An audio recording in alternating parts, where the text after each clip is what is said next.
Enteekateeka ez'okwekalakaasa ate mwatu oluvannyuma lwa Gen. Yoweri Museveni kw'otadde ne gavumenti okuvaayo ne balangirira nga ekitebe kya United Nations Human Rights Commission nga bwe kitaddamu ku operatinga mu ggwanga lino erya Uganda. Ate kyaddaaki wabaddeyo ba political activists, poliisi beevuddeyo n'erabula n'egamba nti twagudde mu lukwe ne mu pulaani zammwe ate nga muyina bye muteekateeka okwekalakaasiza ku ofiisi ezo ate muteekewo embeera etabakkiriza kubanga baggalawo mu ggwanga lino erya Uganda ng'ate ebiragiro bwe byayise.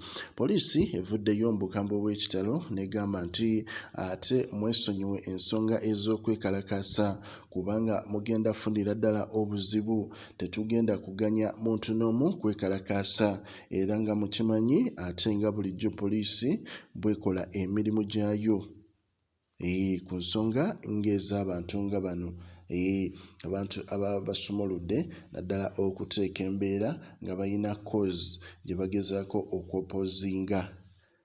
So that is why bavuddeyo ne bateekawo embeera ne balabula ate mwete buli ayagala okwetantala okutandika ensonga ezo ng'ate tannafuna lukusa lumukkiriza kubanga yeekalakaasa olw'okuvaayo okuba nti United Nations Human Rights Commission bagigambye ebyokukola mu Uganda sooka obize ebbali era obyesonyiwe. Tulinze tujja kuba tukuwa updates naddala kuba political activists abavuddeyo ne bagamba nti balina okussaawo embeera ku nsonga y'okuggalawo ekitebe kino mu ggwanga lino erya Uganda. Likinga, commentinga era subscribing.